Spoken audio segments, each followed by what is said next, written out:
So we're going to be looking at the Bohr effect, right, and generally the oxygen dissociation curve and the role of hemoglobin in oxygen and carbon dioxide transport, right? Now, hemoglobin we know is crucial, right? Very, very crucial and responsible for the transport of oxygen from the lungs to the tissues, right? And the transport of carbon dioxide from the tissues to the lungs, right? And it also plays a vital role in cellular respiration and maintaining the body's pH balance, right? So the structure of hemoglobin. We know we have four polypeptide chains, the four globins, two alpha globin and two beta globins. And it has the prosthetic groups with the iron there, the heme group. Alright? We know those different structures of hemoglobin. Alright? So let's look at oxygen transport. So oxygen binding in the lungs. So high oxygen partial pressure in the lungs. Right? Where the partial pressure of oxygen is high, right? Oxygen molecules diffuse into the blood and bind to hemoglobin. What is partial pressure? Or are the chemists in the room? What's partial pressure? The pressure of a gas relative to all the gases in a mixture. Lovely. Right? So when the pressure of oxygen is relatively high, that means that the concentration of oxygen is relatively high as well, right?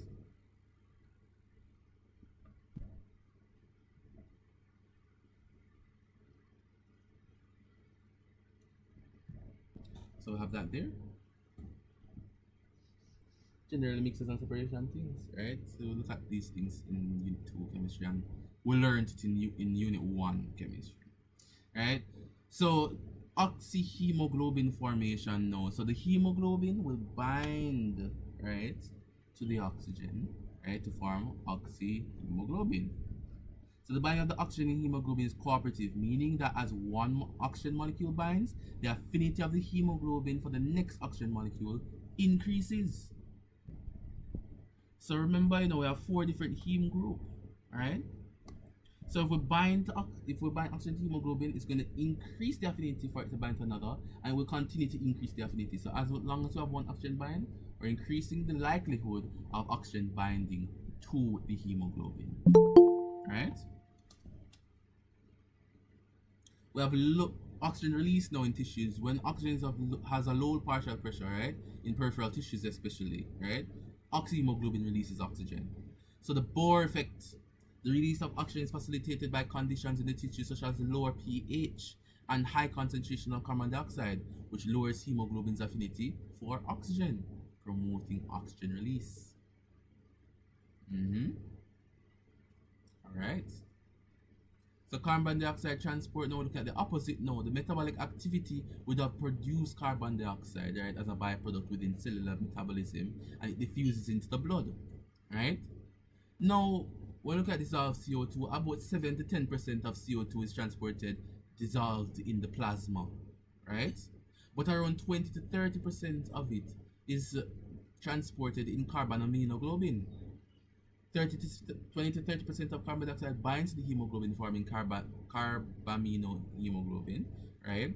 And that happens when the carbon dioxide binds the amino groups in the globin chains, not the heme groups, right? It binds to the amino acids. All right, we love that there.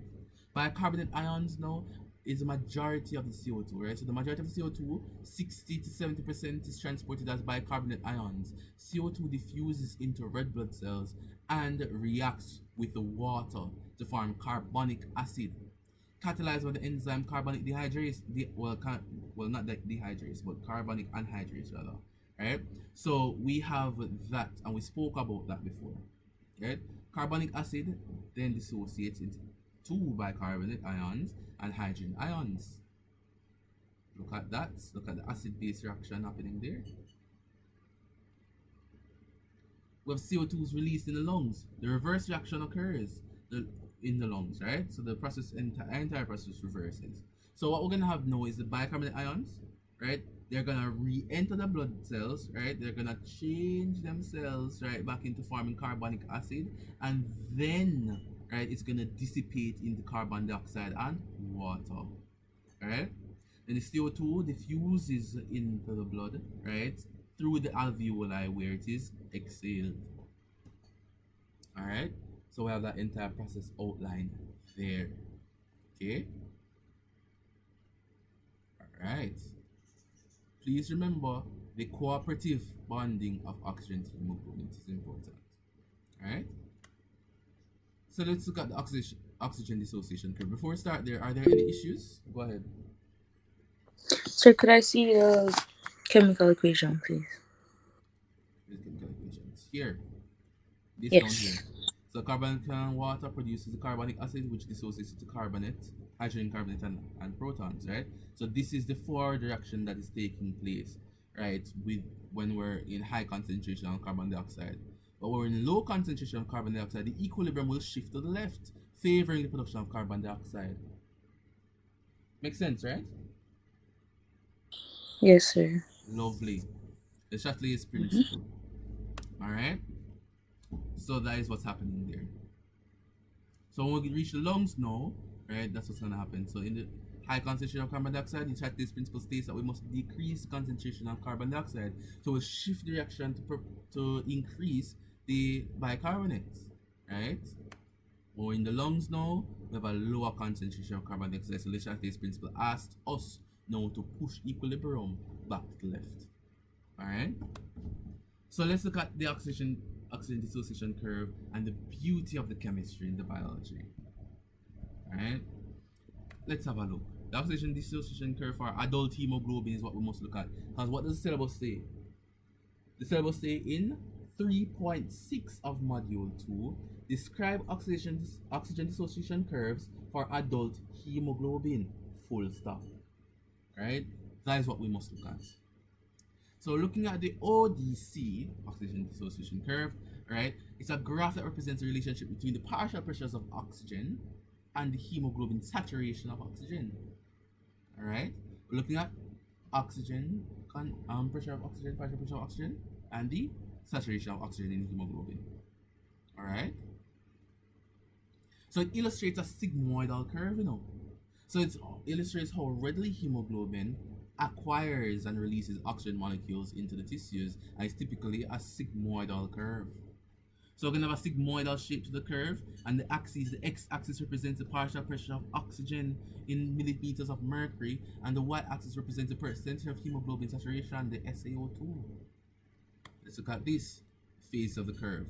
So first to know, when we're under low oxygen concentration, right? Where would this be? Low partial pressure of oxygen, where would this be in the body? A tissue. So the tissues or the muscles or wherever we have metabolism taking place, 0 to 20 millimeters of mercury of a steep slope. At low partial pressure of oxygen, a small amount of increase of partial pressure of oxygen leads to a significant increase in hemoglobin saturation. Does that make sense? So when we have not much oxygen, right? Wherever we have a small increase of oxygen, we're gonna have a significant increase, right, in hemoglobin saturation. This steep portion facilitates oxygen uptake in tissues with low oxygen concentration. Alright? So we're gonna have this now. First part of the curve here. Right? This is the first part of the curve we're looking at. Adult hemoglobin, looking at the curve here.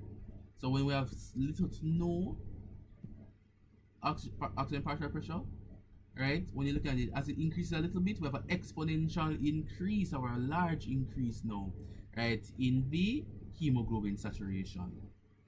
Intermediate partial pressures region now, so 20 to 60 millimeters of mercury now, we have a transition phase. Here the curve starts to plateau. Hemoglobin's affinity for oxygen increases, and the rate at oxygen binding starts to slow down as hemoglobin becomes more saturated. So looking at this region now, the region between the two extrapolations, right, where it starts to plateau off.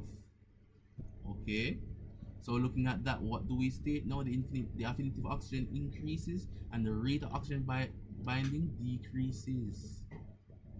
That's no. Okay. High partial pressures of oxygen around 60 to 100 millimeters of mercury now. The curve plateaus, indicating that hemoglobin has approached full saturation.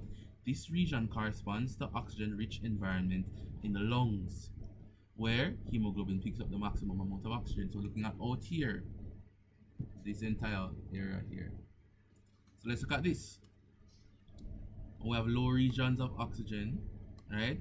any increase in oxygen partial pressure will drastically increase the percentage saturation.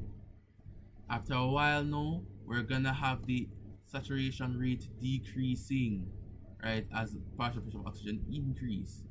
And then when it's at high concentration now, the plateauing starts. Or looking at the red line, the adult hemoglobin, right? So then the factors that affect the curve now, the right shift, decreased affinity for oxygen. Conditions, right? So increased CO2 levels, right? Increased proton concentration, right? Or decreased pH, increased temperature, and increased 2,3 by bisphosphoglycerate concentration. These are the things that results in the right shift. The curve will shift to the right in these conditions, right? So this condition, it's a little bit can be a little bit confusing at the start. This condition here, right? Remember 2,3 bisphosphoglycerate. Where's that found? Where's that found? 2,3 bisphosphoglycerate. Where's that found?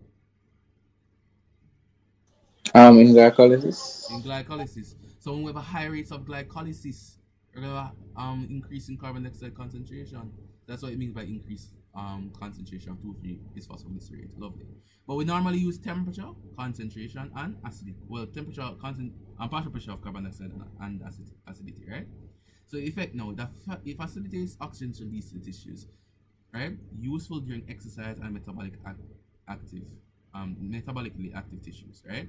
So when we have an increased carbon dioxide partial pressure, when we have decreased pH and increased temperature, the body will allow for this curve to shift to the right, releasing more oxygen to now flood the tissues with oxygen in order to regain equilibrium. All right. For the left shift now, when we have a decreased percentage of carbon dioxide, we have an increased pH and we have a decreased temperature, right? So it promotes oxygen uptake in the lungs, where the conditions are relatively more alkaline and cooler compared to the tissues, all right? So looking at that, so adult hemoglobin we have a higher affinity for adult hemoglobin, right? Oxygen has a higher affinity for adult hemoglobin, right? We're looking at adult hemoglobin alone, right? So even though it says stuff about fetal hemoglobin, we can adult. That's what syllabus outlines, right? Clinical implications. A rightward shift can help deliver more oxygen to hypoxic tissues. So if we have hypoxia, we would note that the curve will shift to the right. If we have acidosis or alkinosis, right, those disturbances can affect oxygen delivery through shifts, right? So acidosis will shift it in what direction? The right. Lovely. And alkinosis to the left, yes? Lovely. Carbon monoxide poisoning will have a shift, right? So it's going to be shifting the curve to the left to reduce, and reducing oxygen delivered to the tissues. This is because we're trying to increase oxygen concentration to overcome the ligand exchange, right? So the higher the concentration of oxygen, the more likely oxygen is to displace carbon monoxide as a part of the ligand. Remember ligand exchange, Unit 1 chemistry. This is all Unit 1 chemistry. Alright? So looking at that now, the Bohr effect.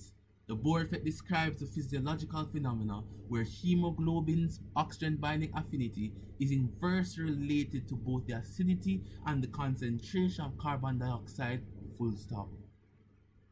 What are we talking about? O2 affinity, right, is directly proportional, right, to the concentration of CO2 and, right, the pH, the acidity. That is what the Bohr effect speaks to. That is all it is.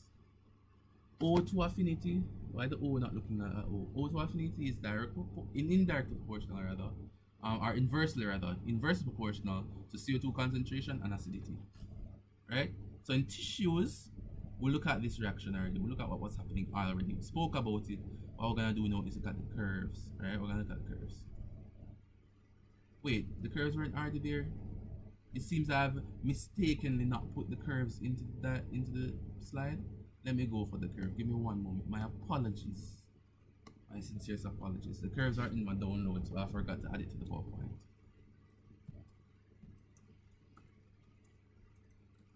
Are there any questions before I show the curves?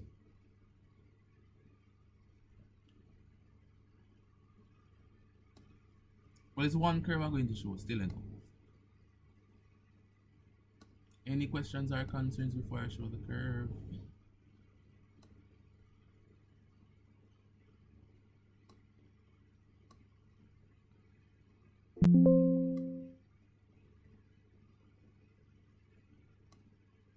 No? Alright.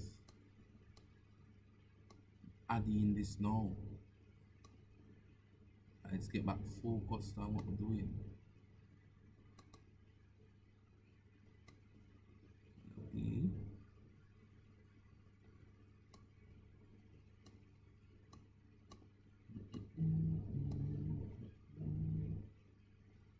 What a beautiful curve this is.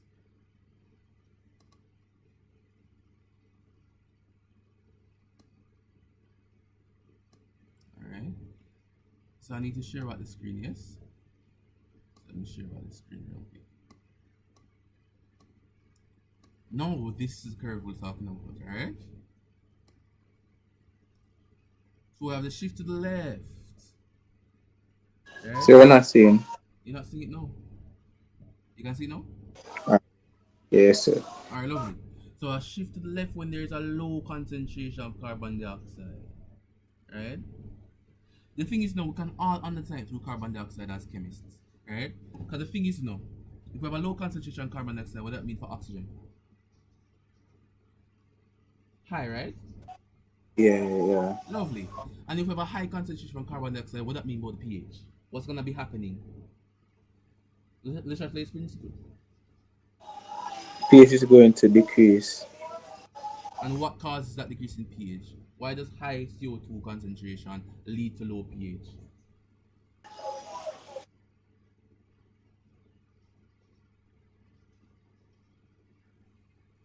Anyone? For the release of hydrogen ions. For the release of hydrogen ions. Well, CO2 now no hydrogen in it now. So, when you say the release of hydrogen ions, I don't know what you're talking about. For CO2 bonds with well combines with water to form Carbonic acid, cells, and then it releases proton. hydrogen ions. Lovely. So if there's more CO2 in the blood or in the body, right, that's gonna be dissolving into blood, creating more acid. And acids are proton donors, right? They lower the pH. Lovely. Alright? So we have that there. So hopefully this makes sense, right? The 0 to the 40 mark shows what's happening within body tissues, right? And above there around the 100 mark, we have what's happening in the lungs or the alveoli, 80 to 100 thereabouts. Right? So hopefully the Bohr effect makes sense. Would you guys be able to answer questions based on the Bohr effect? I think you should be able to. Right? So there's a particular question that I got on mock exam that they asked us to distinguish a point or something of that sort, a point of some concentration of something. But I can't quite remember what the question was, but I understand the ranges where we would know that at the far left we would have less oxygen when we were looking at the oxygen dissociation curve. We know that to the far left would have less oxygen, and to the right we would have more. And I know them as ranges, but they asked for points, and I wasn't too sure of that. Oh, points probably they're asking you. Let me just say. Probably I don't know the question still, but probably like let's say they're asking for like a specific point, like this point out here. Let's say, oh, where's the pen? Why is this not doing what it should do? Sure. Okay. So like for a specific point here and you extrapolate and look at it, something like that. You're asking for like a specific point on the graph and describing what's happening there. I believe it was something like that. Well, if it's a past paper question, indeed we shall see it. Alright? When we're doing past papers. Alright? Okay, sir. So physiological importance, now we know that the Bohr effect is crucial for the efficient oxygen delivery and carbon dioxide transport. Right, all of these good stuff. I don't think this is a lot to go over. Like understanding the Bohr effect. If you understand the Bohr effect, then you understand the physiological importance. Alright? So that is really and truly the end of the circular system.